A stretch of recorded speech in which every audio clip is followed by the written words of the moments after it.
Wait, is it? No. Everybody, I'm not sure what just happened. Our intro music did not work out for us, but good to have everybody here on.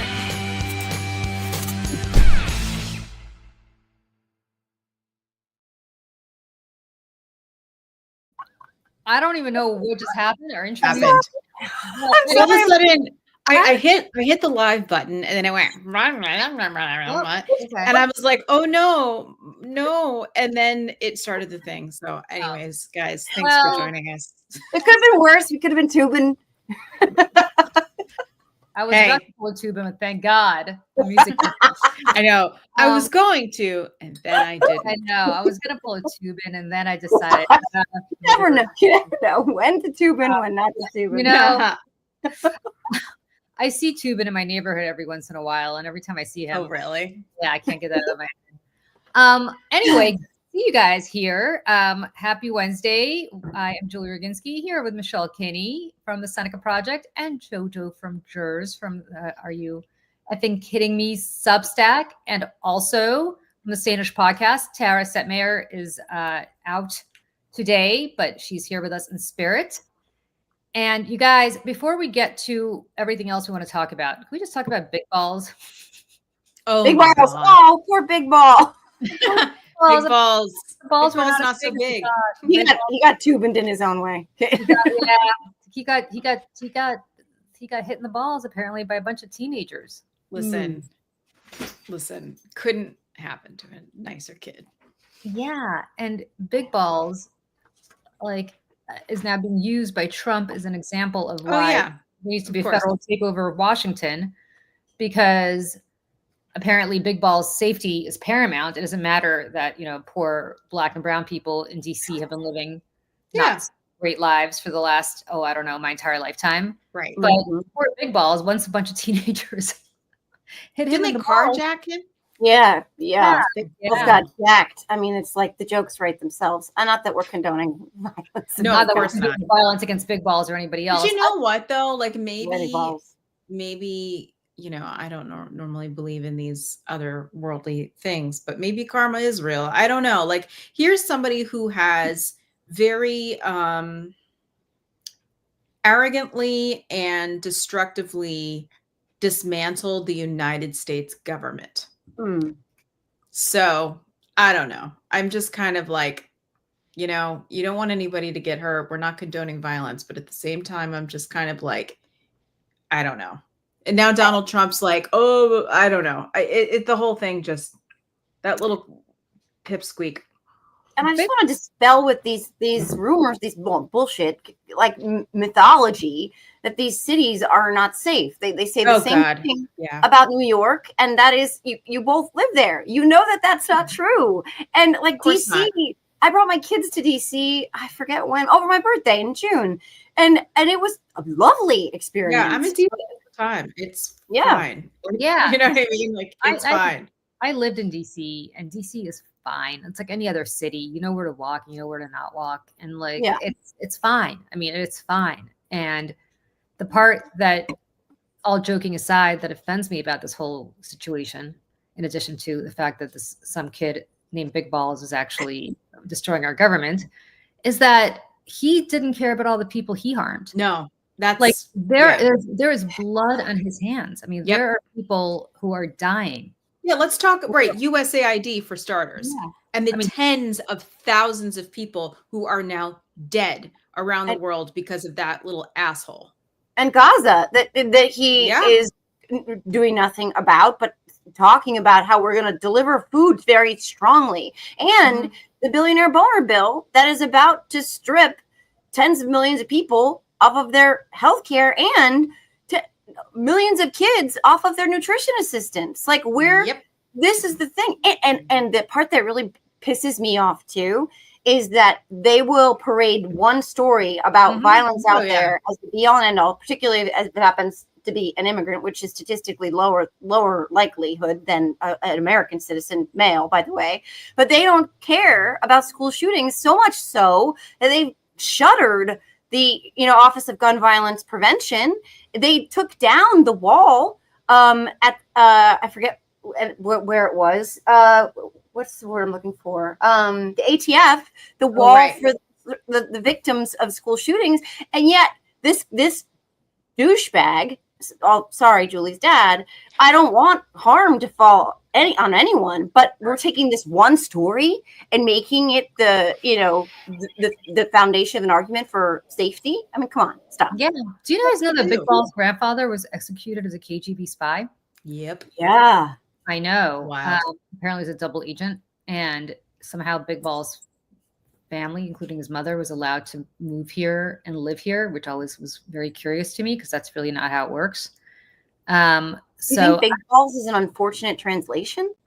Do you think there's some Russian word name and they're like, oh, that's Big Balls in English?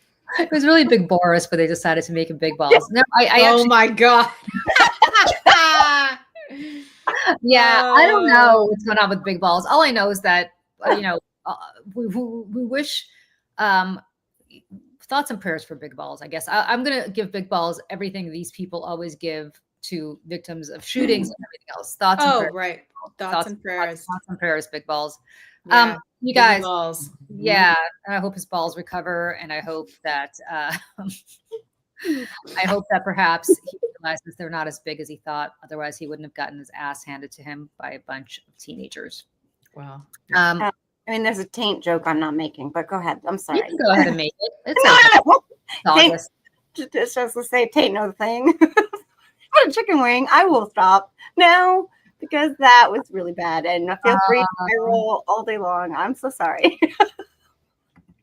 Continue. I'm sorry. Just ignore me for a moment. I love you, Joe. So, I love how Joe's getting the giggles, Joe. Yeah. A minute. I don't know why. I'm like, I mean, it's ludicrous that we're talking about a guy who named himself Big Balls. Truly. It's just, and he did big harm. So yeah. No, I mean, no. Yeah. Jacqueline, the last time I said was in DC with my kids. Everything. Yeah. We walked from old Ebbett's Grill. Mm-hmm. We walked from there to our hotel, which was not close, and it was fine, totally fine. Yeah. Sorry, guys. Yeah. BJG. I'm here all week. Try the veal. Make sure you tip your server. Yeah. By the way, just as a complete non sequitur, although it kind of does. Have you guys seen all these reports about Vegas? About how Vegas is dead? How Vegas is what? Wait, I didn't hear you. Las Vegas is completely dead. Like these. Yes. Yep. And it has been. That aren't paying taxes on their tips for the moment aren't getting tips. Mm-hmm. Yes. Of course, they still continue to pay taxes in their tips because that was all bullshit too. Yeah, that's insane. It was never real. And like, I can't. As someone, I worked in the service industry for years, and I'm just like it's only on, what was it? Like only on not cash tips or cash tips.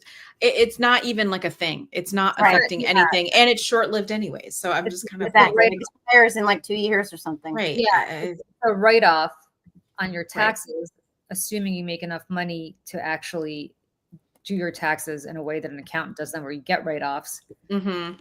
Assuming that you actually report your tips, which, let's be honest, nobody does. Nobody. I mean, and that's why people. I mean, as a server now. Right. I mean, first of all, bartenders make a little bit more, but servers make, at least when I did, it was way less than minimum wage because it's legal to do that. So I think I was like $3.50 or $4 an hour or something like that is what you made as a server. Bartenders. It was $2.13. That's what we got paid, $2.13 an hour. Yep. Yeah. And so that's why, you had to factor in, okay, hopefully on average I make 20% on all of my sales. But, if somebody gives me a cash tip, then that's great. But if not, then the credit card, they tax on the credit card tips. And then that comes out of your check that you get. So sometimes I would get a check for like zero because, or negative something. And it would like, carry on to the next week. I mean, it's just, anyways. Yeah. And it's not just Vegas, you guys. I haven't looked at the stats recently, but in the spring, Orlando has had a massive drop. I believe it. Totally believe it. Foreign tourists are not coming here anymore. They don't want to go to Disney. They don't want to go to SeaWorld. They don't want to go to any of these places. And the reason for that, no surprise, is because why the hell would you want to come here and get potentially arrested? Yeah, and detained.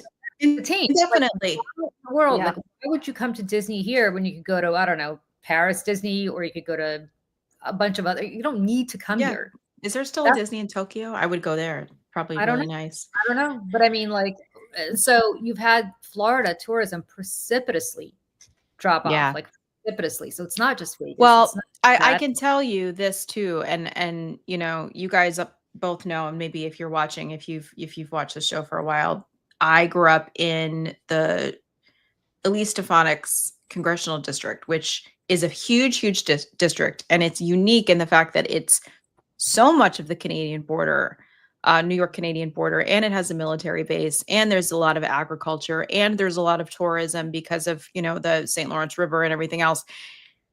I saw this morning, Canadian sales in the area are down 63%. Wow. 63. Let me see if I can. Here's the thing. I saw 63 on the news last night. It says spending down 60 as an average. Wow. I mean, in an area that is already terribly underserved, that is incredibly reliant on tourism from Canada, on Lake Ontario and St. Lawrence River areas. Again, this is the area that Tom Homan is from. He has a house here. He grew up here. This is the place where he had ICE rip away a family of immigrants from their home and detain them. They were only released because his community, you know, went up to bat for them. It was 3 children and their mother. This is an area that this is Casual Observer, Watertown. Yeah, in that area, yes. But you know, the entire area in general, like, relies on this money. Not only just the small businesses, but in tax money too. I mean, it's just, I don't know how the alarm bells aren't going off for literally everyone. And this area, of course, you know, votes very Republican. Here's the kicker, though. No worries, because we're making that money back in tariffs. You know, the tariffs that we don't pay, the tariffs, the billions of dollars in tariffs that some magical fairy is paying. So not only are they losing that money because we're not getting this tourism, and it's killing these industries and these small mom and pop places on the, you know, on the border, etc. But they're paying more for their goods and services and groceries on top of that, because of the tariffs that Trump is touting as a win. This is where I just want to bang my head against the wall. This tariff gaslighting is insane. And wait until the World Cup comes to the United States. Yes. Here. Wait until the Olympics in 2028. Like, who goes to the World Cup? Like, I'll give you an example. My dad and my son went to some I don't even know what it was, but some sort of soccer game that was basically, I think it was like the Team World Cup, where all the different teams were playing against each other, rather than countries, and that took place last month at I think it was at the Meadowlands, and it was mostly people from South America, Central America, Europe. Those are the people from the quote unquote shithole countries that Donald Trump is rounding up and just stopping. I mean, why, if you are Brazilian or Argentinian, I mean, these are all big soccer places. It's a world sport. Yeah. Right. Why would you come here?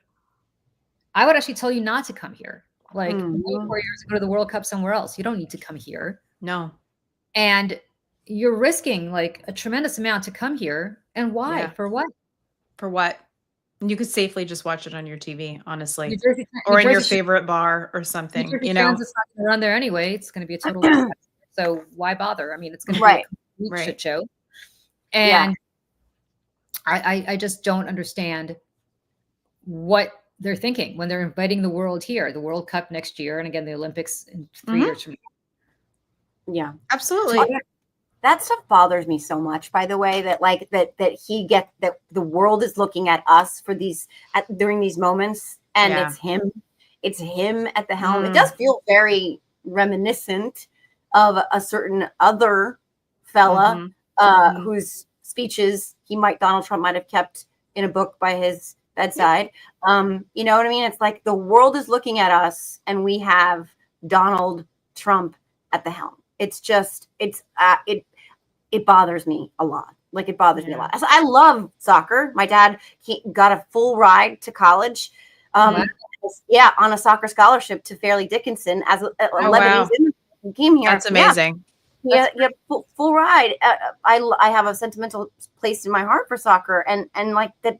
That Trump is tainting any of this. When he showed up at that tournament, Julie, and he got booed. Melania showed up too. It's just he puts a funk on things, on everything that it bothers me as a sentimentalist that I am. It bothers me a lot. I'm sure that other people feel that way. I mean, it's like, oh, absolutely. Well, it's my sister-in-law similarly got a full ride to play soccer at Tulane. Oh, wow. Yeah, and for that she got a great education and then went on to law school and became a United States Marine JAG for 20 years and served her country. So, and my husband also played competitively as a young person. So like soccer is always on in our house. Premier League on every single weekend. My husband gets up at like 6, 7 o'clock in the morning, and again, like that's the United States. Who's just funny enough, my husband is calling me right now. No, please stop calling. Please stop calling. Well, my husband just had. I wonder if that's. I just saw that too. My husband had to get an emergency root canal this morning, so he was just calling me. I apologize. Yeah, no bueno. Yeah, so it is the world sport, and in the United States, it's we're still catching up here, but I think that hopefully having the World Cup here, it would have been this wonderful scenario where bring the sport to more people, but unfortunately, I don't think it's going to be all fun and games. And to your point, yes, I did see about that. I was trying to wait for there is no good moment to break in with that news, unfortunately. Yeah, let me just say this. It's in Hinesville, I think Hinesville, Georgia, at Fort Stewart. There's an active shooter. The schools are on lockdown, and apparently he's still at large. So if you are anywhere in the area, please take shelter if you're listening to us. And unfortunately, this is something that we go through in this country on a daily basis. Yeah. So please take care if you're anywhere in the area, and we will keep an eye on this, and we'll continue to break in throughout the show as we get more information. Yep. So back to what we were discussing before, is that we live in a very precarious time, I think, in this country. And as much as we dwell on all the big things happening, it's the little things that I think are really chipping away things that we've all taken for granted. Like, we are a country that hosts the Olympic Games and welcome the world to come here, as we have repeatedly throughout our lifetime. As the excitement that I remember when we got the World Cup here in the New York, New Jersey metropolitan area, so excited to welcome the world here to the crossroads of the world, to New York, and also really where it's going to be played, which is going to be New Jersey. Yeah. The big dirty secret, if people don't realize this, is that the New York Giants and the New York Jets play in New Jersey, blah, blah, blah. The only real football team that New York has is Buffalo. The rest that is true. Listen, and listen. Yeah. So there ain't nothing like Buffalo Bills fans. Let me tell you that. I'll call it Giant Stadium until I die. By the way, I can't actually call it MetLife. Like, I'll call it Twitter, and I'll call it Giant Stadium forever. I will too. I will call it the Brendan Byrne Arena. Oh God! Oh man, that's a deep pull. Yeah, is there. It's still there. It's kind of crazy. It's like a ghost town, but that's where the Devils played. I think the Nets played there when they were in New Jersey. But it's still there. The building's still there, and it's like a ghost town. That's how I feel about the Carrier Dome. If anybody is a Syracuse fan here, they like redid the Carrier Dome, which the Carrier Dome. It's now called like the JMA something or other. I was like, I will never call it that. Never, ever, ever, ever. It is the Carrier Dome until the day I die. So, but anyway, the point is, I remember being so excited when the World Cup is coming here, and to show the world what we all know who live in this area, which is that this is the greatest place in the world. Yep. But it's not anymore. And that's the part that I think is devastating to me. I ride the New York City subways. I know you do, Michelle, all the time. And it used to be that it was very sad. These mothers with babies strapped to their back selling fruit. And they were people who came here. They're undocumented immigrants. and they were trying to get by. They were trying to earn a living. And the way they did that was effectively to sell fruit, where the subway cars or sell candy bars. And it was devastating. And I always would give them cash because it's just heartbreaking. Yeah. But I often wonder what happened to all of them. And because there are not as many anymore. If you go to the Times Square subway, and you know, you don't know who's going to get pulled over. If you are a tourist here who happens to have the wrong skin tone, visiting the city for the World Cup, especially after ICE just got this huge injection of money to stop people at whim. And they said they're going to go into blue cities. And if Zohran Mamdani becomes mayor, which it looks like he probably will, Trump will make New York City the example place. And so, Julie, I'm sorry. I don't mean to. I've gotten several comments saying that my picture's out of focus. I think it's my connection. So if I pop out, I'll be right back. So keep going. Sounds good. You're a little bit more in focus now, just so you know, than you were before. So that's really all I have to say. We can move on from that discussion, other than it's devastating. I think for those of us who love this country, and to see how fast in the first 6 months, 7 months of the year, since January 20th, it's gotten completely destroyed. I mean, you had the president of the United States yesterday saying that he's going to make an exception potentially for agricultural workers. Yeah. Because they, being the Latinos, don't get bad backs from picking crops, because if they do, they'll die. But the inner city people, which translation Black people, they're not cut out for this kind of work. So there's so much to unpack here, one of which is Black people are not cut out for agriculture work. Who the hell does he think built this country? I mean, well, the house he lives in, by the way. Exactly. The house he lives in, you know, slave. What does he think slaves did all day long? I mean, that statement was like literally a 9-layer dip of almost all of his awfulness on display, save sexism, which I don't think he had a chance to insert some sexism, which inspired me to say that he's so nuts that we often forget how stupid he is. And he's so stupid that we often forget how incompetent he is. And he's so incompetent, we often forget how evil he is. And it's just like this never ending, and how racist and bigoted and just utterly batshit crazy this person is. But he is at the core of all of it. He is hateful. He is willfully ignorant, and he is hateful. And and that's why, in many cases, that's why the base will never leave him, right? That's why that we've seen polling now that even if something was revealed that conclusively said that, he was involved with child sex trafficking with Jeffrey Epstein, that the hardcore base would stay. It would be, they would be okay and move on. But that statement, Julie, was just, it was like, oh, so he's not just talking about, Black people not being able to pick crops, but he's saying that Latino people can, and that they're made for it. It's like, it's just utterly insane. This is where, Donald Trump is, to every cell of his body, incredibly racist. He was raised in a racist household. Mary Trump says this all the time. Mary Trump, God bless, we love her. She's on our Seneca Project advisory board. We talk to her. She gives us lots of, insight into this as well. That the N-word was used all the time in that household. There's a reason why of The Apprentice too. Right. There's a reason why he was sued by the NAACP for not renting their properties to Black families.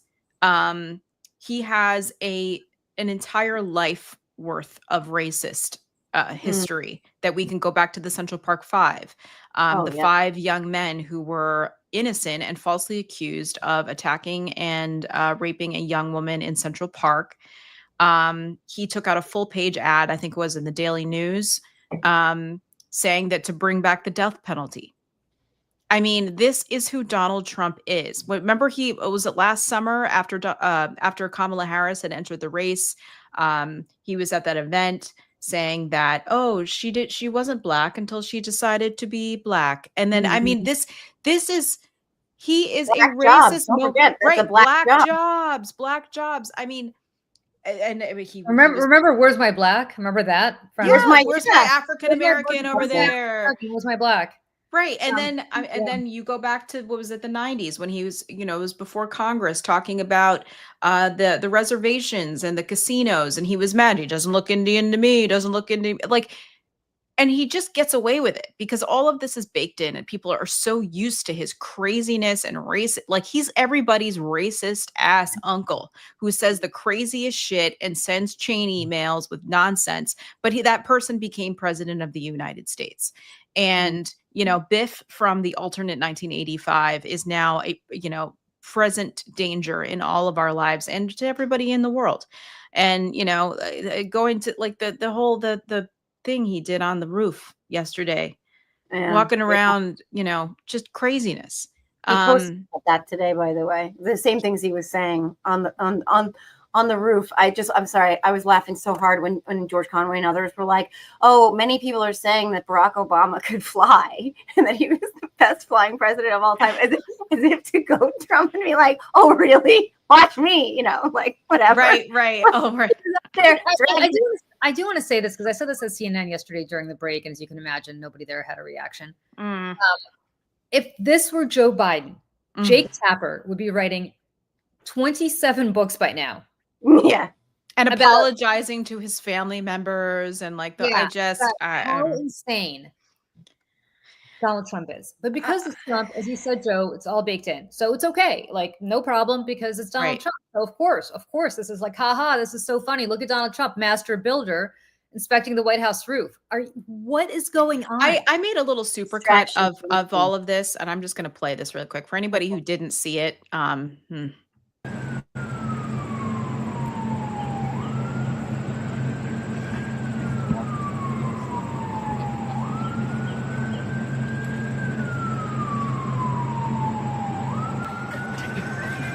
Mr. President, what are you doing up there? Taking a little walk. Come down and talk to us.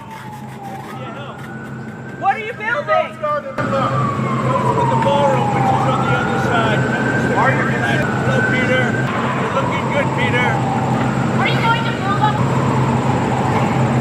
Something beautiful. What does that mean? What do you?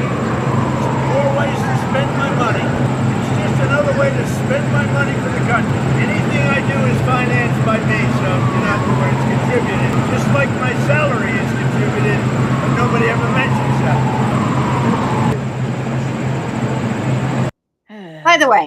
By the way, I mean, setting aside that he's fucking insane and we can go into the salary bullshit all day long because his little like self-promotion trip to Scotland just cost us what his salary would be many tens of times over. He's on really funny. Where he's standing and you know where it did. I know Dinner on the Roof is very funny, but you know where he's standing. He's standing by the press briefing room. He's standing where the press was already gathered for a gaggle, and he's doing that not because he wants to talk about the ballroom, which is on the east wing side, on the other side of the White House. He's standing there for this very reason, walking there to inspect the roof for the ballroom that's on the other side of the White House. Bullshit. He's standing there because Peter Alexander and the rest of the press is like, what's he doing on the roof? Why is he dragging his leg up there? What are you doing? Bullshit. Spectacle, sideshow, look over here. I don't want to talk about Epstein. I'm on the roof to talk about the bullshit of my donated salary and the ballroom that none of us wanted that's going to cost us. No. He is not financing or contributing it. It's going to come out of our pockets. It's going to cost $200 million, and it's going to eclipse the White House by many tens of thousands of feet so that this guy who's supposed to be leaving in 3 years can add his legacy. Sure. In addition to paving over Jackie's rose garden, he can piss all over the White House and put up this massive erection that he's not capable of organically. But that whole thing was just clickbait, bullshit, sideshow, spectacle, and they all took the bait. Everybody in that gaggle took the bait. Mm-hmm. All of them. Did you ever watch a cartoon? Did your kids ever watch a cartoon called Phineas and Ferb, Joe? Oh, yeah. Oh, my God, it's a great show. Remember the girl in Phineas and Ferb? It's like, what you doing? That's basically Mr. President, what you doing? People were trolling them, like the Office comparison, too. Yeah. It's like, what you doing? What? He's nuts. Right. The only question is, Mr. President, what kind of deal did you give Ghislaine Maxwell? Yeah. In exchange for her now saying today, apparently, that he had nothing to do. Of course, she had no record. Oh, I'm shocked. I'm shocked. Yeah. Ghislaine Maxwell, who just got transferred to Club Fed. Little Miss Perjury, right? Yeah, I'm sure they're going to trust her now. They're going to trust her. Right. And by the way, she's a convicted child sex trafficker, child sex offender. And now all of a sudden she's going to be the gold standard for exoneration? Like, what? We knew this was happening. We all knew this was exactly what was going to happen. With the second that he moved her, the second that Blanche went down there to talk to her, and they're hemming and hawing about, will they release the audio file? She's going to exonerate him, and the cult's going to be fine with it, and that's all it's going to be. That's it. And do you guys remember? Do you remember the freak out in July? I think it was July or June of 2016, when Bill Clinton's plane happened to be on the tarmac in Phoenix, Arizona. And next to him, by sheer coincidence, was Loretta Lynch, who was then the Attorney General, Phoenix, Arizona. And oh my God, the insanity that the Attorney General is meeting with the former president to say hello for 30 seconds while she's investigating Hillary Clinton's emails. Yep. That was a huge scandal. The press was all over it, like all over. They weren't like, what you doing? They were basically go ballistic. I remember being at Fox back in those days, and it was like wall-to-wall insanity. Now, tonight, the Attorney General, the White House Chief of Staff, Director of the FBI, and the fucking Vice President, sorry, Dad, of the United States are sitting down together at the Vice President's house to discuss how they're going to address the Epstein crisis that is engulfing their administration. Okay, no problem. Nothing to see here. Hey, Mr. President, what are you doing up on that roof? Oh, okay. You're going to tell us how you're donating your salary? Oh, okay. Let's transcribe all of that, Mr. President. Yeah. And I tweeted just this morning, maybe it's me, maybe I'm old-fashioned, but if people accused me of being implicated in a horrific crime against children and I had the files to prove I wasn't involved, my strategy would be to release the files which cleared my name. But hey, what do I know?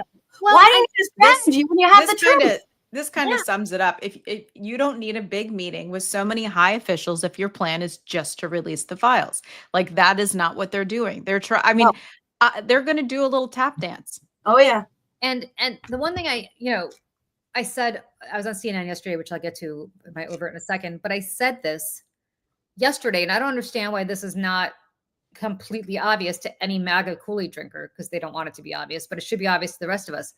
This has consumed his administration. This has taken attention away from all the other stuff that he wants to talk about. The fastest way to move on would be to release files showing that he's not in there. But he hasn't. I mean, how's he ever going to put a nuclear plant on the moon, Julie? If he's doing this. I'm just sorry. But that's what we voted for. They wanted a nuclear plant on the moon. This is the same guy who wants to send a nuclear weapon into a hurricane. Sharks with laser beams. Yes, because that's what we need. We don't need to feed starving children. We need a nuke plant on the moon. On the moon. We're going to nuke the moon. It's going to be fantastic. Yeah. It's like Death Star. But can't wait. We just want healthcare. We just want healthcare. But the point is, why are we pretending that he's not in there? Of course he's in there, because if he wasn't, he would just release the whole goddamn thing. Right. And it wouldn't be an issue. And then especially if it implicated his enemies, like Bill Clinton or whatever, But the reason he hasn't is because stupidly, Pam Bondi, who wins Mensa of the Year award for this, allowed 1,000 FBI agents in the Southern District of New York to have access to all of the Epstein files and to go the little Sharpie through every single one of them. Put it on a Microsoft SharePoint, and then delete every mention of Trump. Well, if you have 1,000 people who are looking for every mention of Trump, chances are one or two of them may have kept the info and might be leaking it. Yeah, maybe not. So they can't quite go out and say there's nothing to do with Trump here, because 1,000 people know that's bullshit.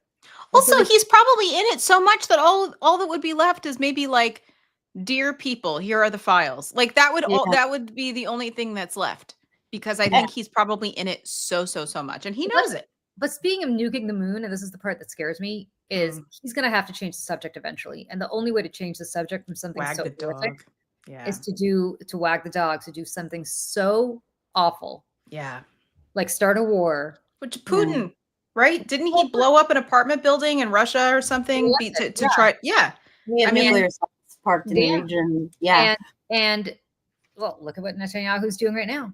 I mean, we only have to look at what's happening in Israel. So it's going to have to be something so horrific that it is going to allow him to A, remain in power, and B, to change the subject. Yeah. And I think that's what's so scary to me, because we could laugh about the moon and nuking. But I think in the interim, what he's going to do to change the subject is the shoe that's going to drop with the Ghislaine, whether or not it's the recordings or the transcripts. I don't think she's just going to say, I didn't see Trump. Trump was never involved. I think she is going to dangle, this notorious liar is going to dangle some red meat about one of Trump's enemies, probably Bill Clinton. If it is Bill Clinton, so be it. But that will be, for now, the subject change. It'll be, oh my God, scandal, breaking news, notorious sex trafficker Ghislaine Maxwell names Bill Clinton, other prominent Democrats that were there, et cetera, for the interim, until he decides on whatever he's going to do in terms of this other, scandal, whether it's a world war or God knows what, or arresting Obama or Hillary.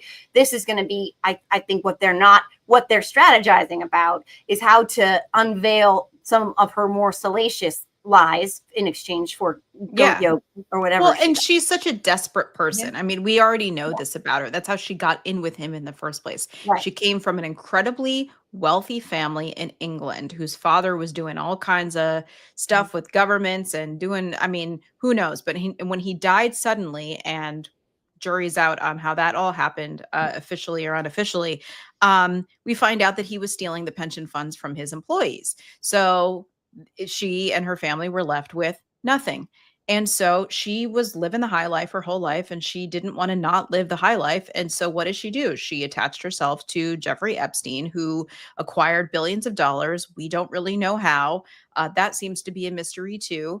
And in exchange, she went out into the world and hunted down little girls, children, hunted them down and brought 2 to 3 little girls to him every single day so that he could sexually assault and rape them with her help.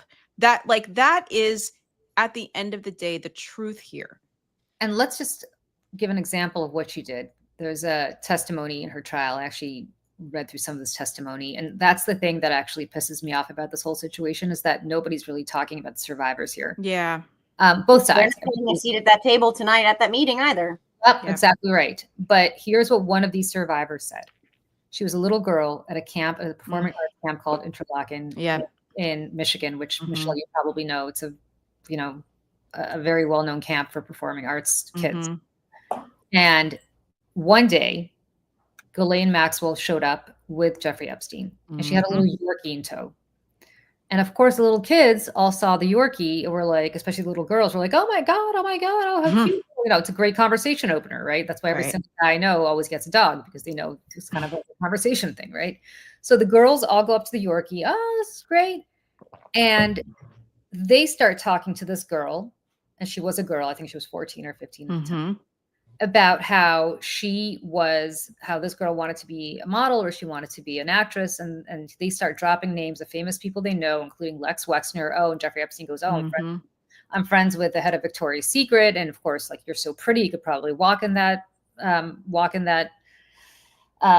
fashion show. And of course, because Ghislaine Maxwell was there with her little sweet dog and her little posh British accent, she's if a random middle-aged man shows up in his own, girls are smart enough not to talk to him.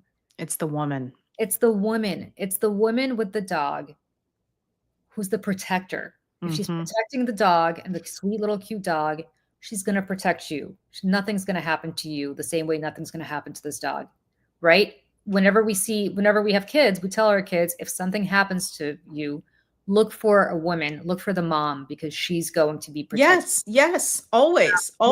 look for the moms. They'll be the helpers. They'll be the helpers. And Mhm.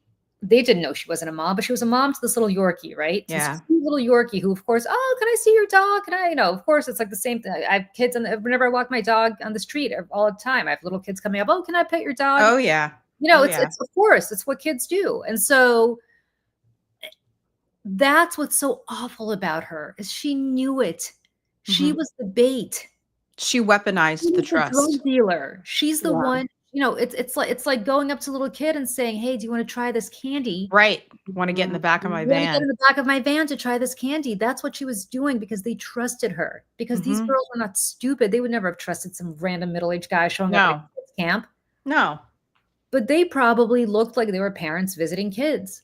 Or, I mean, were they beneficiaries or anything like that? I mean, because that's the other part of this. I can't remember if I read this or if I'm just imagining this, but like, they love to give money to places and then, lean on the weight of that because, I went to a private school conservatory, right? And so if there was anybody whose name was on the door anywhere and they came to visit, like you were to be nice to them or like say hello to them and they were going to sit in on classes or rehearsals or anything like that. And, especially if you're a kid, I mean, that's. Well, where does Epstein's money come from? That's the thing. So we had Vicky Ward on our show, The Stakes, last week, and we talked about this because, there's nobody that's working in finance that is like making that kind of money where you're able to go from a 1-bedroom apartment on the Upper East Side to taking over the Iranian consulate as your home.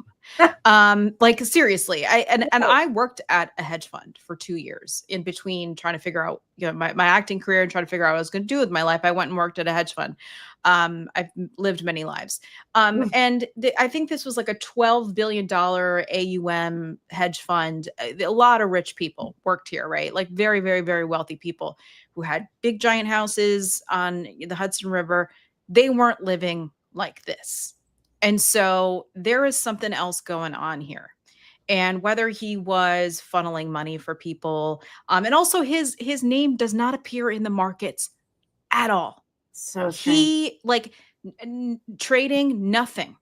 Nothing. He was outsourcing all of it.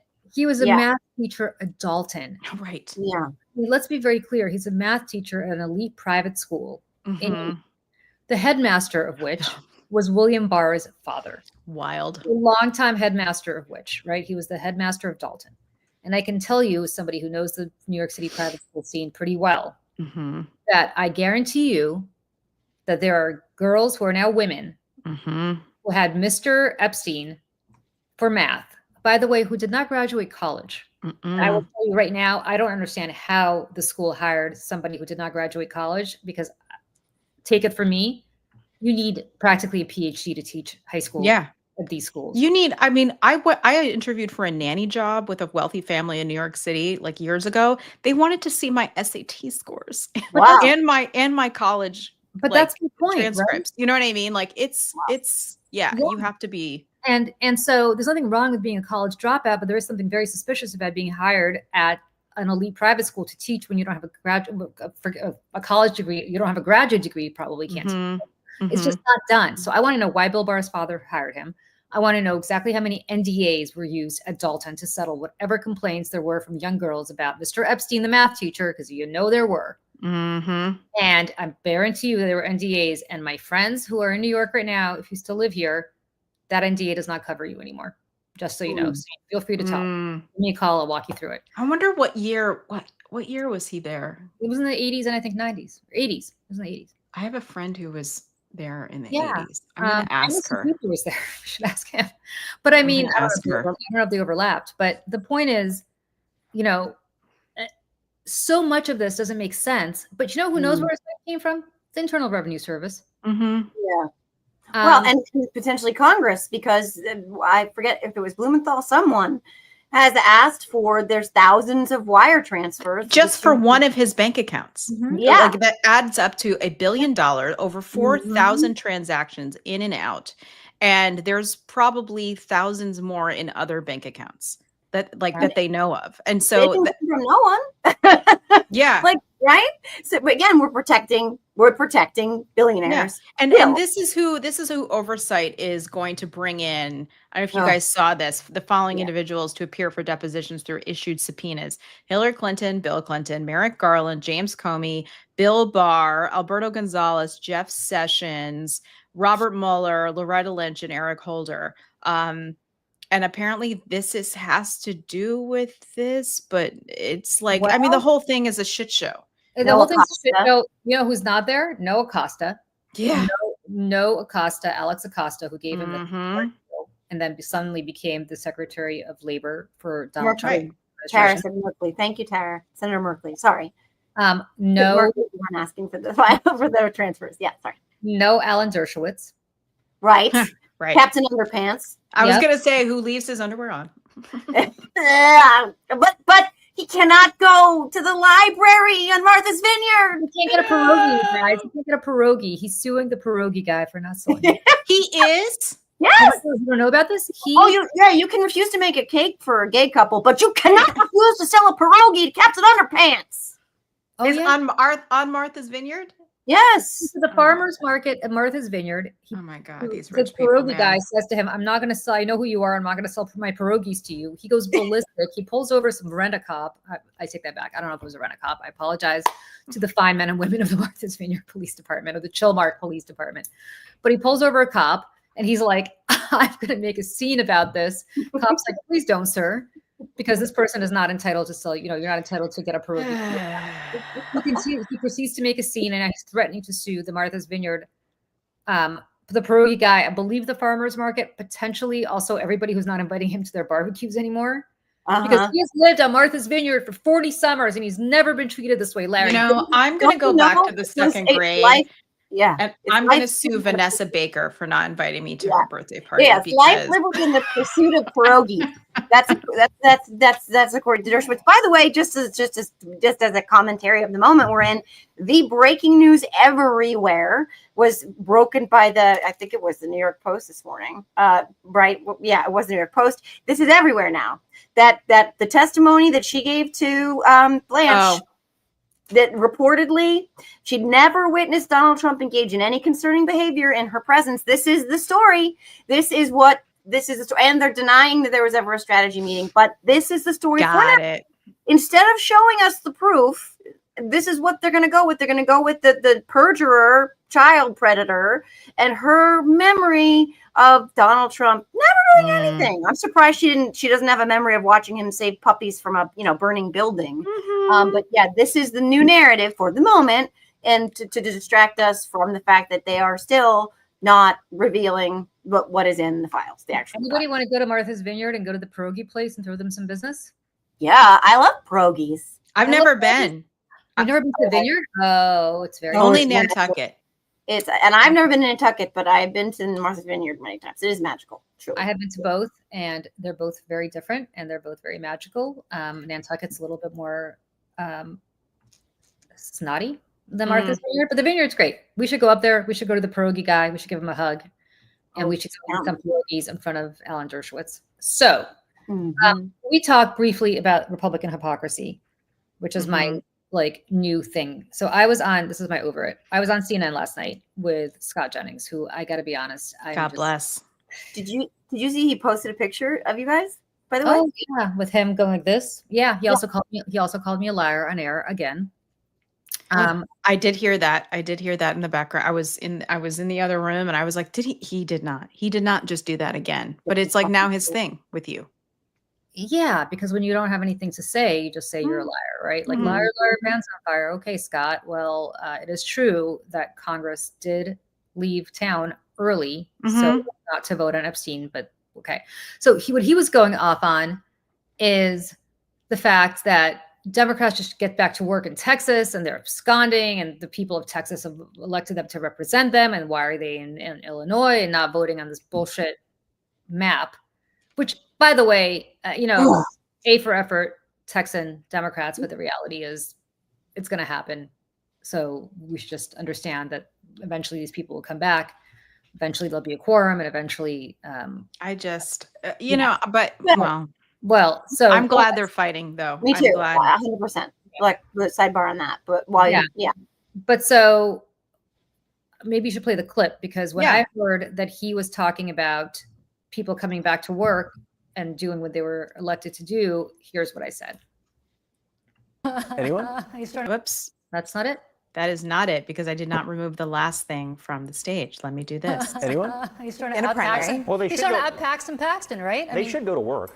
Should they not? I mean, they got elected to represent people in Texas, not so people in Illinois. should Congress. Why did they abandon the House to not vote on these Epstein files? It's the August recess. And if you're comparing these two, once again, you're showing just how dishonest you're willing to be. The reality is they got elected to go to work in the Texas state. So it was not the August recess, speaking of liars. It was July 24th, which is decidedly not August. And it was not the August recess. And they left early so they didn't have to vote on the Epstein files. And the reason I bring this up is not so much to beat up on Scott Jennings, although I mean, as long as we're here, we might as well. When in Rome, Julie. Yeah, exactly. But it's to basically say that the fucking hypocrisy and contortions that these people go through, and the fact that they think they're going to consistently be in power for the rest of their lives, and that they can behave this way and have these double standards, because when the Democrats come back into power, they're not going to play hardball like this. And they're right, the Democrats have not before, but as God is my witness, to be Scarlett O'Hara, as God is my witness, if the Democrats, when they are back in power, and eventually they will be, if we still have a democracy left, do not do everything in spades of what is being done right now, I'm not voting for that Democrat. I don't want to hear one more fucking word. Sorry, Mr. President. Sorry, Joe Biden. I love you. I don't want to hear that anymore about how the former guy, we need to move on. There's no coming back from this. Yeah, the former guy was a huge mistake. And if Donald Trump's whole thing about Texas is that he got the most number of votes in history in Texas, and that's why we have to reopen redistricting. Okay, you know who got the most votes in the history of California? Joe Biden. You know who got the most votes in the history of New York State? Joe Biden. You know who got the most votes in the history of New Jersey? Joe Biden. Illinois? Joe Biden. You want to go? You want to go? Okay. I hope and pray that the Democrats, that's why I think, to Michelle's point, I am glad that the Texas Democrats are doing this. I'm glad that they have the support, whether or not they're doing it because they're positioning themselves to run for president, of governors like Pritzker and Newsom and even Hochul. Yeah, I'm glad that Hakeem Jeffries has something else to do besides posing fecklessly with a baseball bat in supporting what the Texas Democrats are doing. And I hope, Julie, that this is the beginning of the Democratic Party being like, okay, there's a new game. There are new rules. Right. And Kathy Hochul said, was it yesterday or the day before? I don't remember. She said, this is war. Yeah. And I've been saying this. I'm like, we are at war, guys. We are at war. We are at war within our country, unfortunately.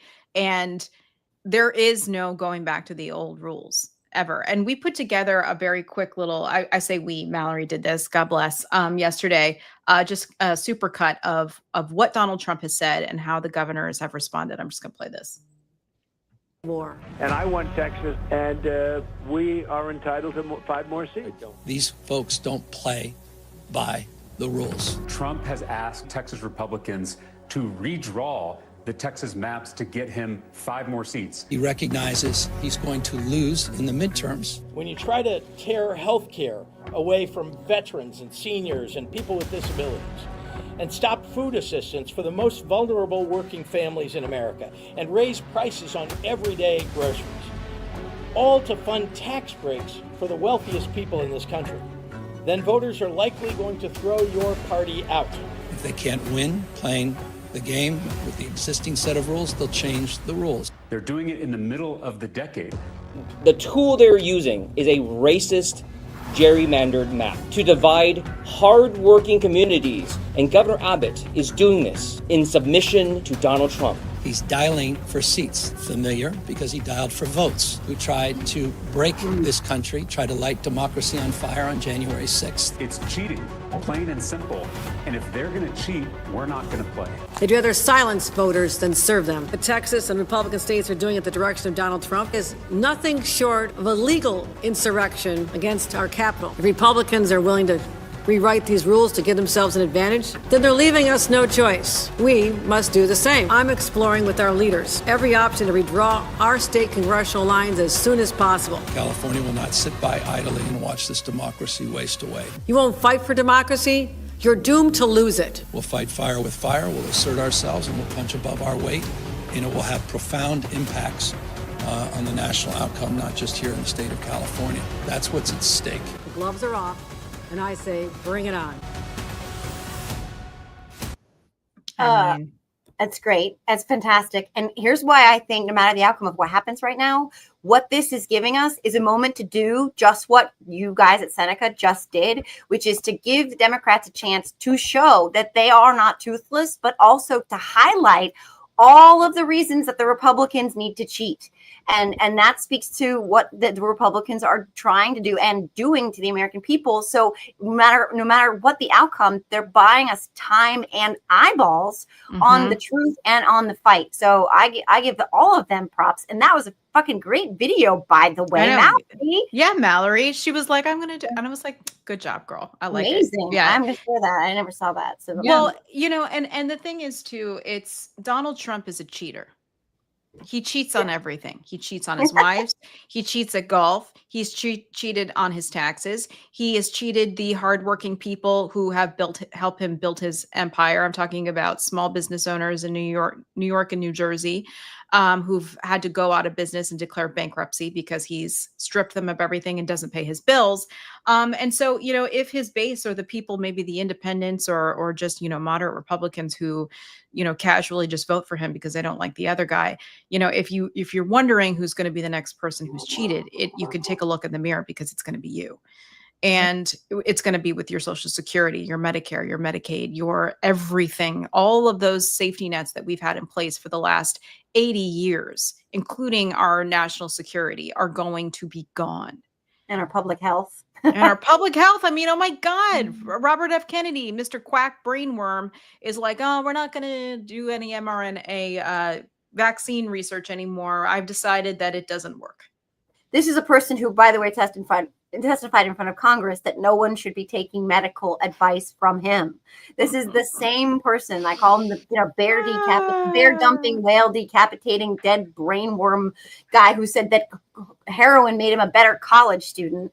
And he single-handedly, again, Mehdi Hassan posted about this today, coupled with Gaza, coupled with USAID, coupled with the cuts to Medicaid and SNAP, this administration is killing millions and millions. He already has millions of deaths on his hands because of the way that he dithered and diddled and downplayed COVID, but because he doesn't care, he's a sociopath. But all of these actions, these are going to be directly causational of death, like literal polio.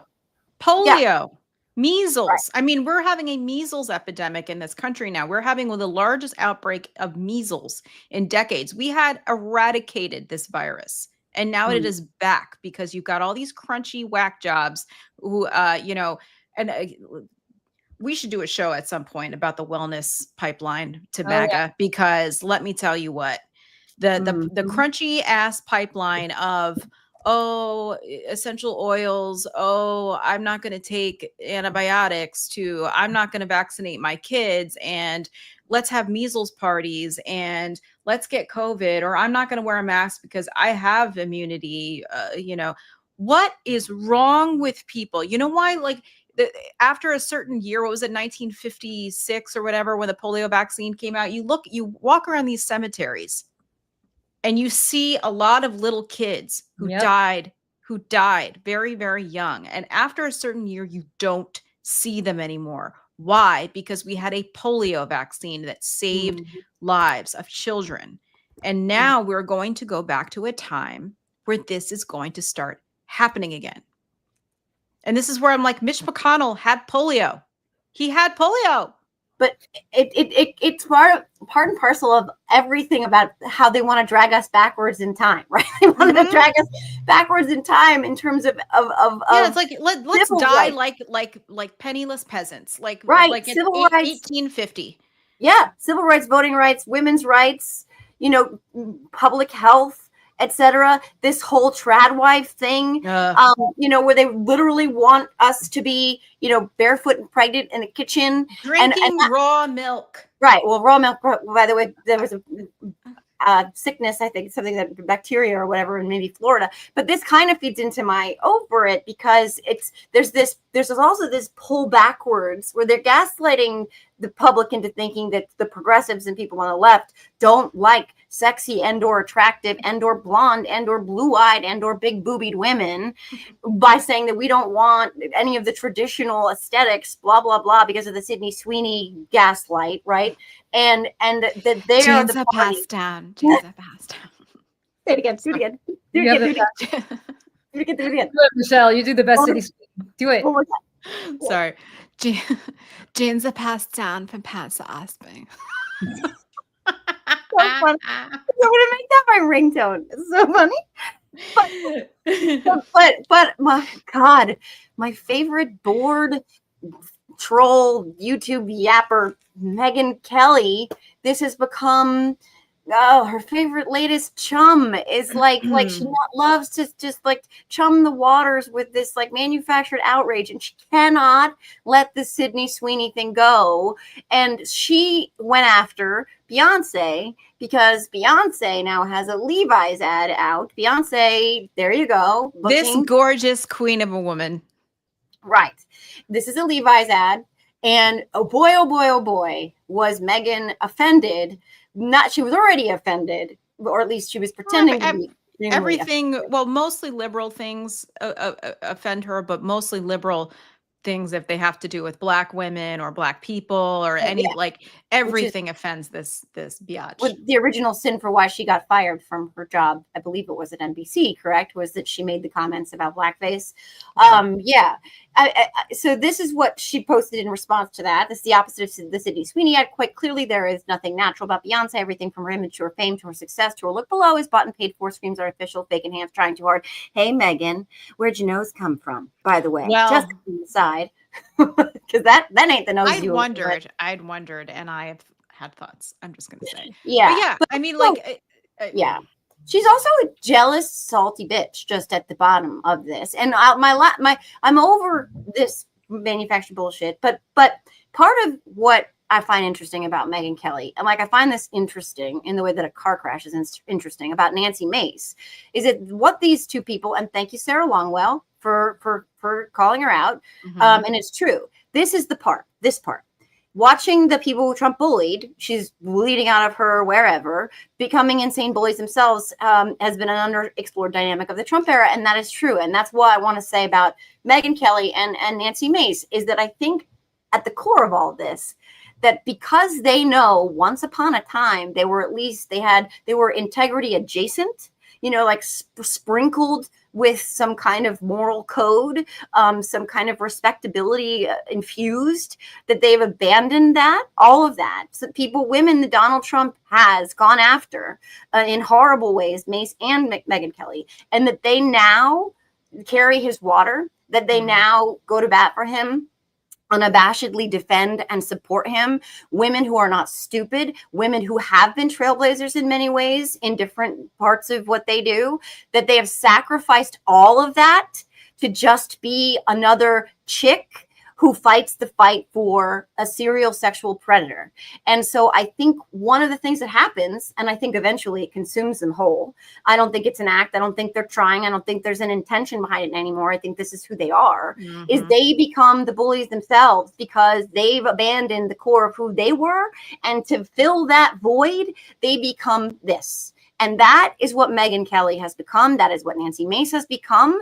And it is very sad in many ways, but it's also very common in the world of MAGA. And this is something I am over. And she had a protracted Twitter fight with Jon Favreau yesterday, and my thoughts on that were, can't they just both lose? But I digress. Because she is a bitter empty, hollow, broken, sad troll. And she sold her soul for what? For what? That's what I want to know. You notice I'm not saying much about this. And the reason I'm not saying much about this, well, one is I know Megyn Kelly and worked with her. But the real reason I'm not saying much about this is because I understand the game here, which is that she wants us to talk about this because that's what gets her engagement, and it's what gets her clicks, and it's what gets her attention, and it's what gets her in the New York Post, which she's in every single day, which drives people to her radio show or podcast, whatever she has now. And she once told me, all publicity is good publicity. It doesn't matter. Just like Trump. So the reason I'm not engaging is because I don't want to enable people like that who just say the most incendiary shit in order to get clicks and in order to get engagement. And the problem here is that, of course, the Beyonce thing is even more interesting because Beyonce is Black. So, of course, that gets a certain type of person to get even more enraged that Beyonce, how dare somebody who's Black be in this jeans ad that is similar to beautiful blonde Sydney Sweeney. All of it is so cynical to me that it's not even worth giving these people oxygen because that's what they want to have happen. And same with Nancy Mace. I mean, Nancy Mace went from being a moderate Republican to suddenly being the biggest troll in the House because she saw what worked for Lauren Boebert and she saw what worked for Marjorie Taylor Greene. She doesn't believe this shit. Well, that's the thing about her, though, that's so transparent is like Lauren Boebert. I'm kind of like, okay, you're crazy. You believe this shit, though, and you're kind of a dummy. But like Nancy Mace, it's so performative. It's so over the top that I'm like, you look stupid. You sound dumb. I genuinely believe, though, in her case, I actually believe that something's next. I really do. I think there's Mace. Well, Mace. both. But yeah, both. But I really think in Mace's case, and I had this conversation with Ruben Gallego was on my podcast last week, where he said, no, she's just doing what you said, Julie. She's fine. She's not broken. This is what she's just playing the game because she thinks this is how you get the clicks and all the things. But as a fellow survivor, and I believe her story as a survivor, I'm not going to say I don't. Like she said, she doesn't believe E. Jean Carroll, by the way. I think it's got to break your brain a little bit to endorse, support, and lobby for a sexual predator like Donald Trump. And I also think that, I don't know, some people are talking about some things maybe with Kevin McCarthy, and right around that time, she started wearing T-shirts with Scarlet A's on them. And I do think that it's a combination of what you're saying, Julie, but I also think there's something in a chick who's standing in a gas station in pajamas. You know what I mean? I don't know if she's all there all the time. Well, look, she went out and talked about how she was, her ex-fiance, I don't know, abused her with a bunch of other guys. Like that was crazy too. Yeah. It's crazy, but it's also, and she did it on the floor because she knew that she would not be able to be prosecuted for defamation because she has the exception because she's a member of Congress, which is also very cynical. And to me, look, all of us who've been through something are carrying around a lot of anger, right? I wish you could be, excuse me, a good person and not have that little piece of anger. But, I think if you're a woman of a certain age, you're a little angry about shit, whatever it is. And people like that channel their anger and let their anger subsume them so much because they are cynically using it for their own, because they feel like they're entitled. Like they feel like something bad happened to them. And God damn it, they're going to make something bad happen to the world for doing it to them. And I think that applies to the two women that you talked about, Joe. I think that there's one of two ways you could go. You could take something bad that happened to you and try to make sure it doesn't happen to anybody else. Or you could just use it as a leverage to get vengeance, Uma Thurman and Kill Bill and just go ballistic and go after everybody because you're so fucking pissed off.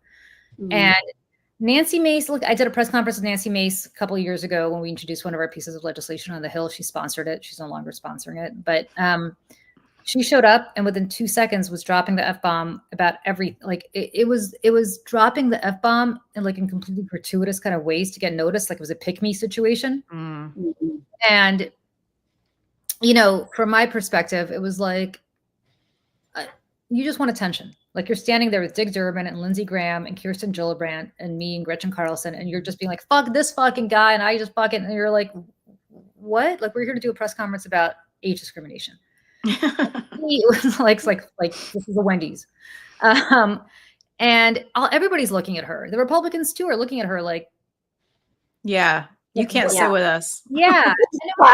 To me, it was so telling, because it was like, I'm going to show up late, but damn it, I'm going to have people pay attention to me. So I'm going to do what my 13-year-old does, which is I'm going to drop a couple of extra expletives there to make people be like, what is this about? Like, why is this chick talking this way? But I'll pay attention to her, right? Pulling the ponytail in the back of the classroom.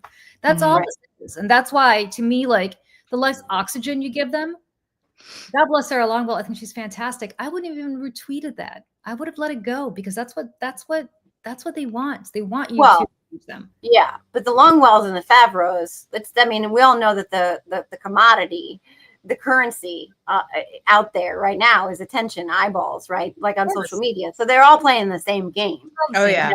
Yeah. The Favreau wanted it, Longwell wanted it. Oh, 100%. So, and they want, but I will say, while I agree 100% that like they want the attention and that's what the goal is. And sometimes you do have to deprive them of that oxygen, of that supply.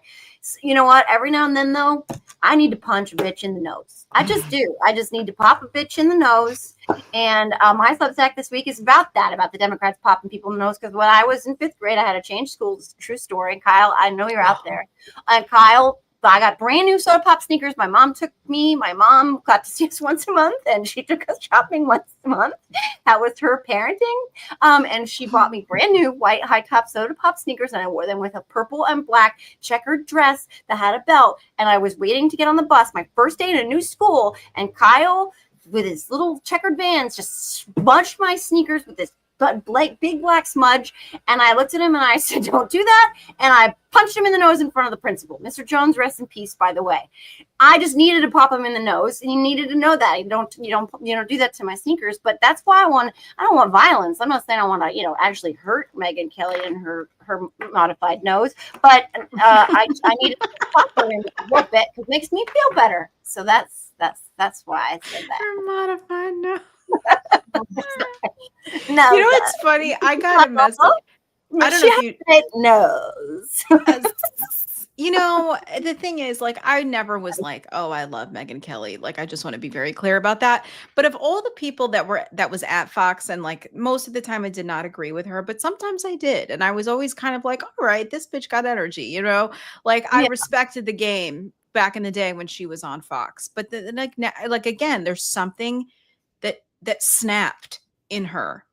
And I actually think she believes a lot of the shit that she says now. I remember she was on Twitter complaining about that toy store, Julie, that's on like 85th and Amsterdam, because they had a Ruth Bader Ginsburg book in the window or something.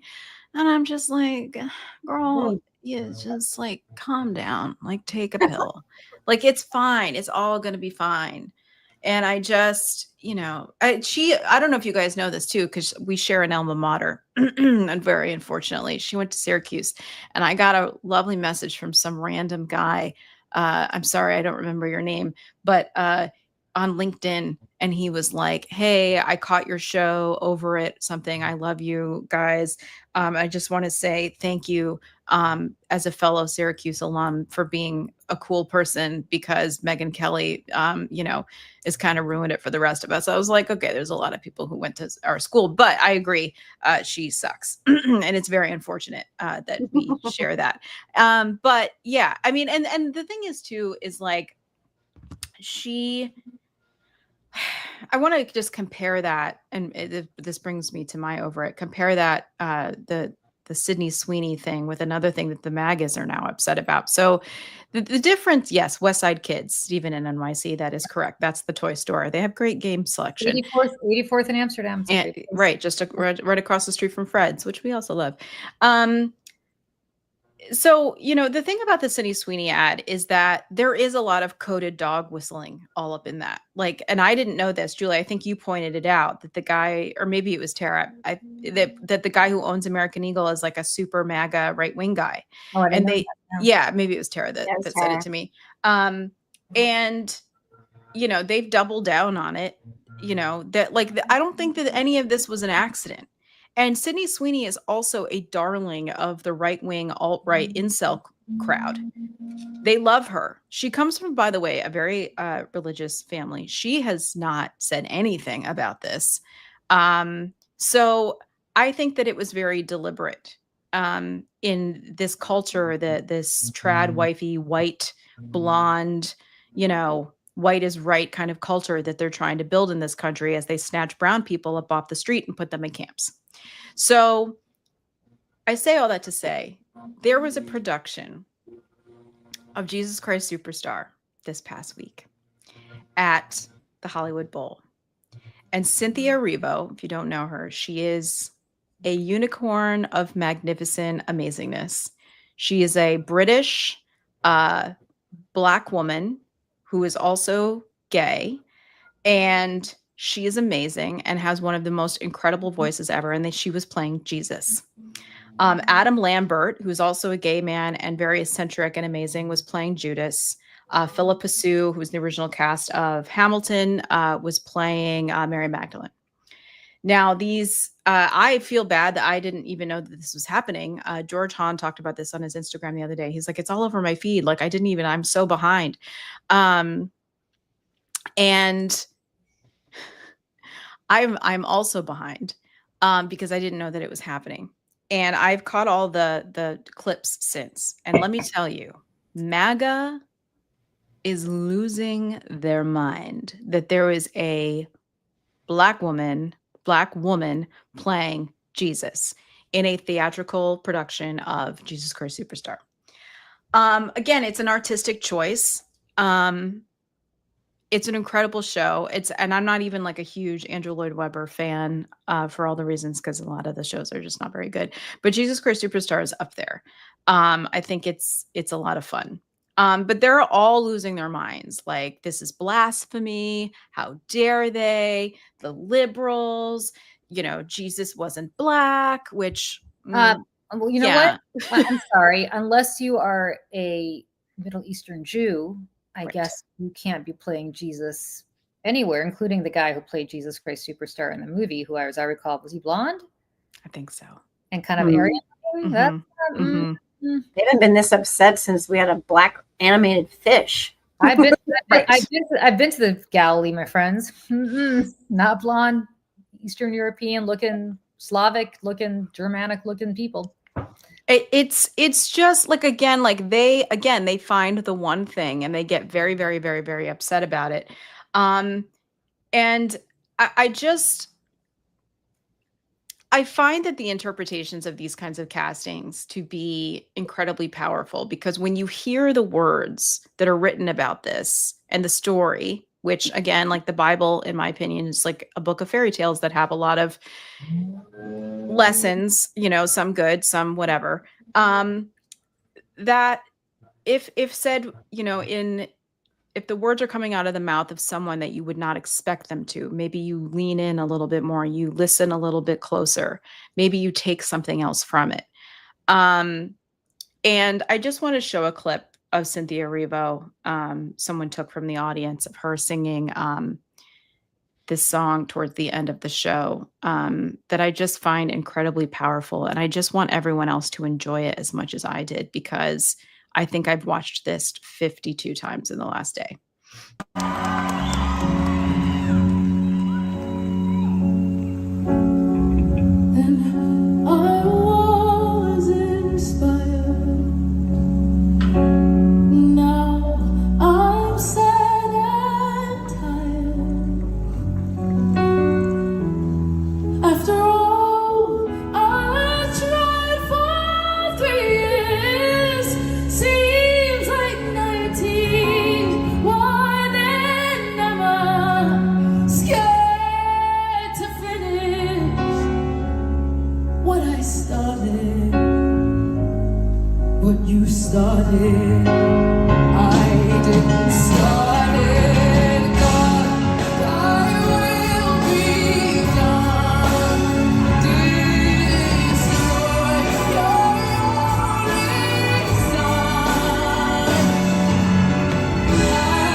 Imagine being mad about that.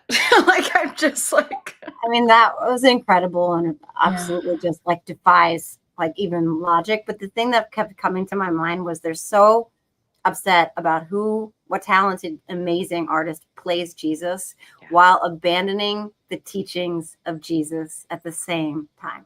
There you go. Very good. Exactly right. I mean, you only need to listen to the Sermon on the Mount. And I say this as somebody who's not Christian, but certainly has read the New Testament many times. Listen to the Sermon on the Mount and then tell me what MAGA does to uphold those teachings. That's all. I mean, that's really, if you think about what it comes down to, it comes down specifically which part of his teachings that particular sermon, I think, is probably considered to be the most powerful. And nothing about the least among, I mean, nothing, everything they're doing, the deportations, this child separations, the complete and utter, not just not welcoming the stranger, but kicking the stranger to the curb, arresting people for who they are when they're fleeing persecution, right? Like, what did Jesus run from? His family, the Holy Family. Why were they in Egypt? Right.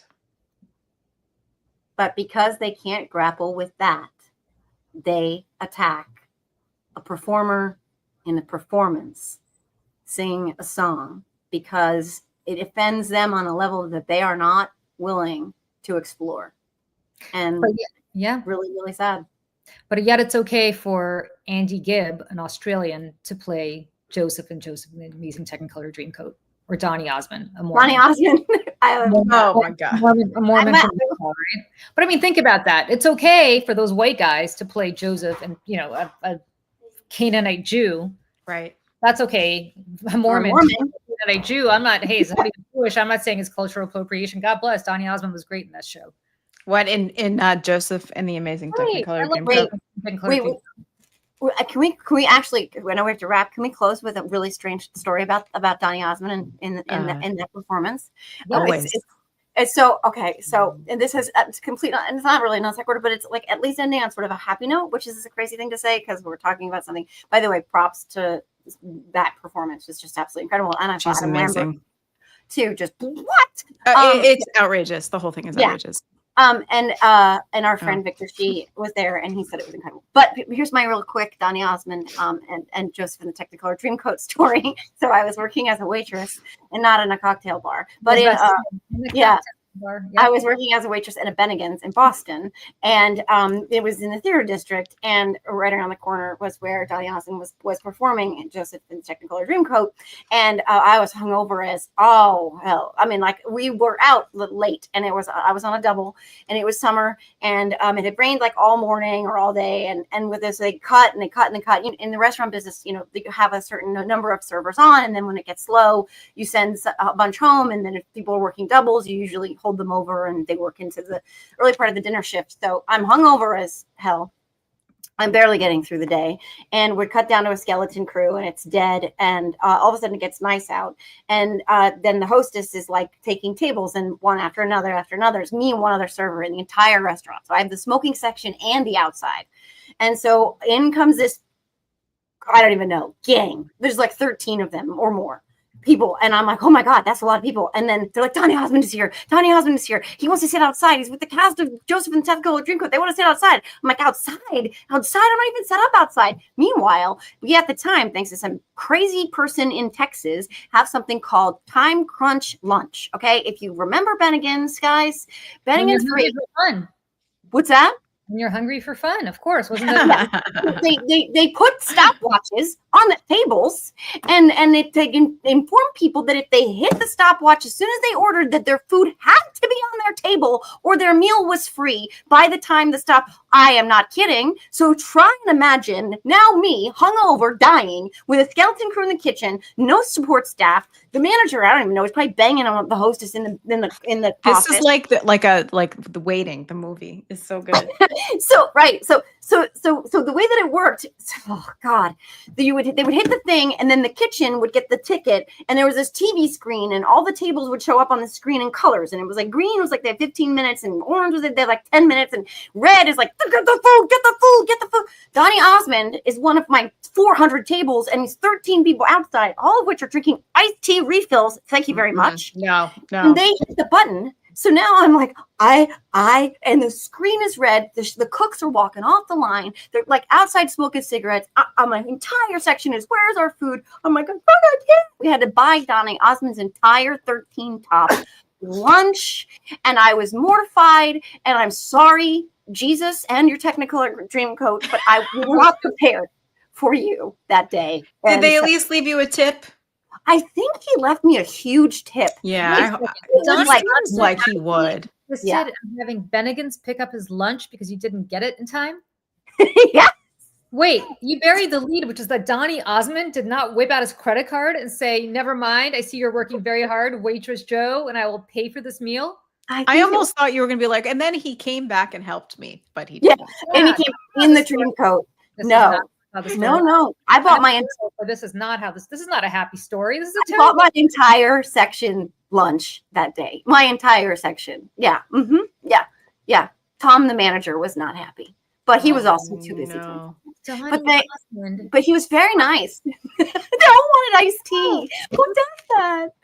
Joseph, that's another Andrew Lloyd Webber musical, and like not a.